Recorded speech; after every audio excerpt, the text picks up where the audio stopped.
Jubilee star Dada Kondke यांची खंत जाणून घेऊया. मराठी चित्रसृष्टीला सुवर्णकाळ दाखवणारे जुबली स्टार दादा कोंडके व त्यांचे अस्सल मराठी मातीचे इमान राखणारे गावरान भाषेतील इरसाल विरोधी चित्रपट हा एक अमूल्य ठेवा आहे. त्यांच्या चित्रपटात इतकीच किंबहुना त्याहूनही सरस असणारी त्यातील गीते आजही 50 वर्षांनंतर देखील तितकीच श्रवणीय आहेत. अनेक रजत आणि सुवर्ण महोत्सवी चित्रपट या गुणी कलावंतांनी दिले. इच्छा माझी पुरी करा ह्या वसंत सबनीस लिखित वगनाट्यामुळे दादा कोंडके अभिनेते म्हणून प्रसिद्धीस आले.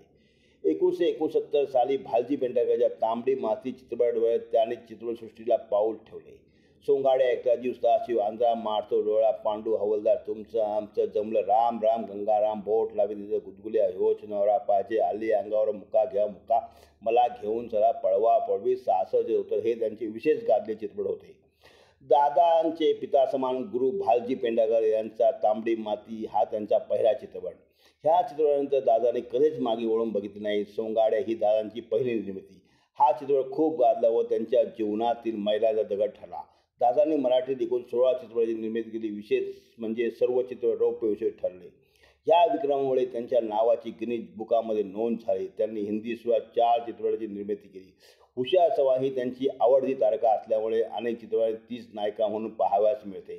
एवढंच काय तर दादा कोंडके यांनी 2 गुजराती भाषेतील मधील चित्रपटात देखील अभिनयाची जादू दाखवली होती.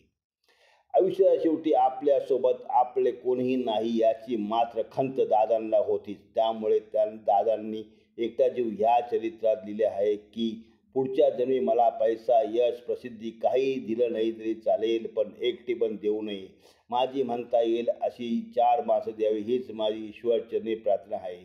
अशा ह्या हरहुन्नरी कलाकारांचा मुंबई येथील दादर स्थित राम निवासमध्ये 14 मार्च 1998 रोजी निधन झाले.